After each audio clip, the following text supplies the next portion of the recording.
Kizamde! Hop on the beat!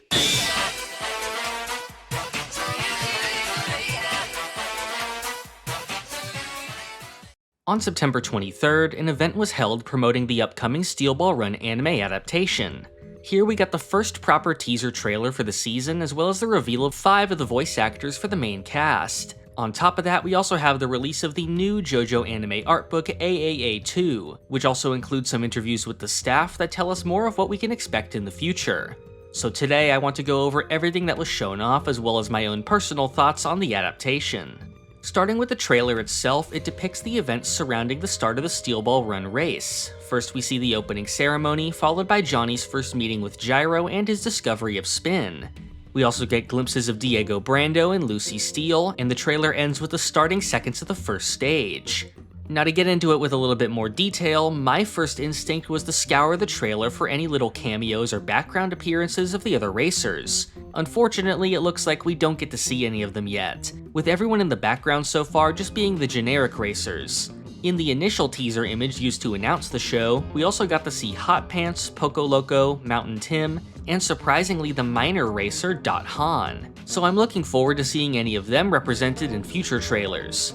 As for how the adaptation is looking so far, my thoughts on it are a bit mixed, leaning towards positive. I wasn't particularly blown away by the presentation of the scenes, although I expect I'll enjoy it much more when it's presented as an actual episode with the intended emotional buildup of each scene. A couple shots in the trailer did look sort of stiff, but most of the more iconic moments are captured well, which is expected from the anime so far. This season is co-directed by Yasuhiro Kimura and Hideo Takahashi, the same 2 directors who headed the production of the Part 5 anime, which I would consider a very solid adaptation, so I am confident that the finished product here will be at least acceptable. Another welcome addition you can spot in the credits and on the official website is Grand Gorilla, a Polish artist well known for his JoJo fan art, who also worked as an animation director on an episode of the Stone Ocean adaptation. Here he's listed as one of the sub-character designers. That episode of Stone Ocean is actually one of the better ones, and I think stands out compared to some of the more lacking episodes of that adaptation. So this is good news to me, and another indication that the quality of the characters' manga designs will be carried over in some capacity. The main concern that a lot of fans raised before the anime was announced was the idea that the multitude of horses would be animated with CGI. The season's director actually even addressed this as one of the main challenges with the adaptation. If you look at the trailer during the racing scenes, you can pretty clearly spot some CGI at use for the horses. However, from what has been shown so far, I'm actually fine with this. The CGI appears to be used for background shots, with close-ups of the horses being 2D. The texture and lighting of the horses lets it blend pretty well with the 2D elements, especially compared to some of the egregious CGI use in Part 6, which looked pretty terrible, especially when it was applied to stands or characters directly in the foreground. In an interview with the team, they discussed their efforts to give the horses a JoJo-like look, and they confirmed that the CG is mainly used for things like distance shots. So while the trailer doesn't manage to stand out much to me, I don't see anything yet that makes me too cautious, and it does seem like the production staff are well aware of the main challenges with this part and are trying to deal with them. Moving on, we also got the reveal of 5 of the voice actors for the part's characters. For Johnny, we have Shogo Sakata. Among his roles, he's probably most well known for Aki in the Chainsaw Man anime. For Gyro, we have Yohei Asakami. I'm not really familiar with any of his roles, but he does seem like a good fit for Gyro. Surprisingly enough, he has had a JoJo role before, voicing the original character Moschino from the Stone Ocean-themed escape room game that ran in 2023. For Lucy, we have Rie Takahashi, whose most notable roles would be Megumin in Konosuba and leading roles on Oshinoko and Takagi-san. Again, based on the trailer, I think she's a good fit for Lucy, but I'm waiting to see how she'll portray her as her personality develops later on. For Steven Steele, we have Kenta Miyake, the voice of Avdol in Part 3's anime. He had a great performance as Avdol, so it's great to see him back, and I think his commanding voice comes across very well here.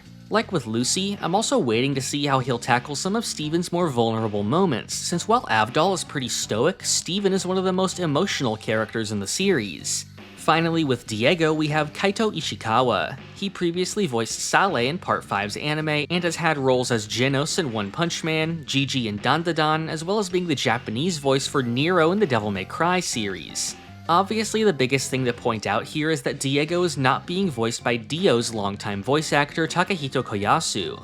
Ever since the 2012 anime, Koyasu has voiced Dio in every appearance across the anime and various spin-off games, including voicing Diego. Now, I think Koyasu uniquely embodies Dio and has one of the most iconic voice performances in the JoJo series. However, I think there is something to be said for the ways Diego notably differs from Dio as a character, and I think having a new voice gives a great opportunity to accentuate those differences. Also, we recently saw with the Phantom Blood stage musical that a different take on Dio's character can work exceptionally, since I also believe that Mamoru Miyano's version of Dio is practically perfect. So for those reasons, I'm actually looking forward to seeing Ishikawa's take on this version of the character. We also got some comments from the new art book about what else we can expect. First of all, they point out that the number of key animation frames is nearly double that of past seasons, with them saying nearly every shot of the horses running is key animated. When asked about the side characters, they point out that with Lucy they tried to strike a balance with her design between cuteness and coolness. They also mention that with the story being about a race, many characters are introduced early on which don't become relevant until much later. So an effort is made here to make those characters stand out more in the beginning. The example they use here is Poco Loco, who they say comes across stronger than in the manga. They also say Poco Loco is a favorite of the anime's longtime screenwriter Yasuko Kobayashi, and that he's just easy to work with. Another notable change comes with the character Sandman. I always thought it was interesting that despite being more of a side character, Steel Ball Run actually opens with Sandman. In an interview with the director, he mentions that the earlier chapters of the adaptation needed some restructuring, and that the Sandman scenes are part of that. Some people have started saying that they think this means Sandman scenes won't be shown, at least not until much later.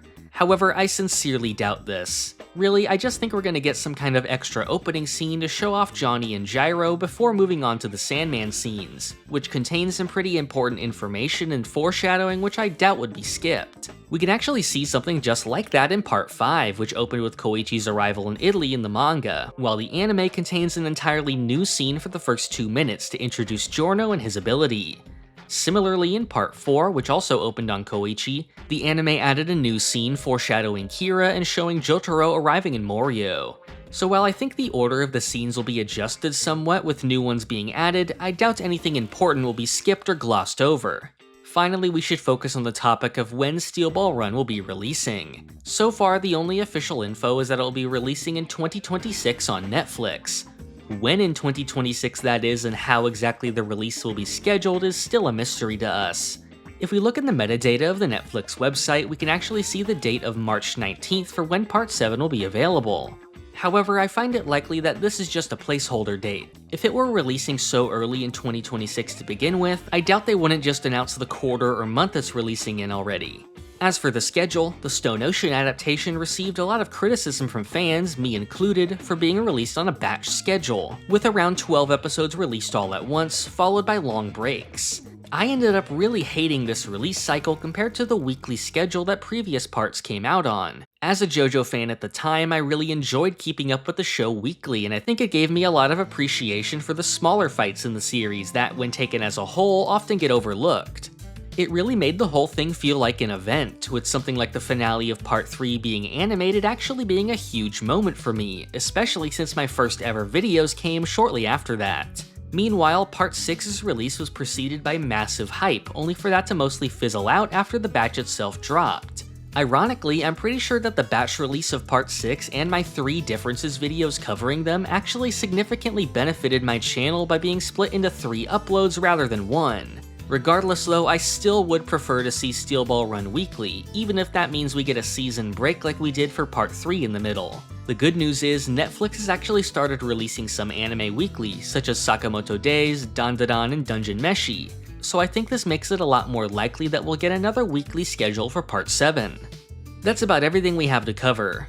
Overall, I'm very much looking forward to the adaptation and being able to cover it in more detail. Once we get any more big trailers or reveals, I'll definitely put out a video going over them. Lastly, I'd like to hear your thoughts on the adaptation in the comments below. If you want to keep up with my future videos, make sure to subscribe and hit the notification bell. You can also join the Hum and Beat Discord to get notified on any new uploads and news. Finally, I'd appreciate if you help support the channel on Patreon or by becoming a YouTube member. All supporters get their names featured at the end of the video, and in some videos I also take viewer questions. Thank you for watching. This is the part of the video where I thank my $5 and up patrons.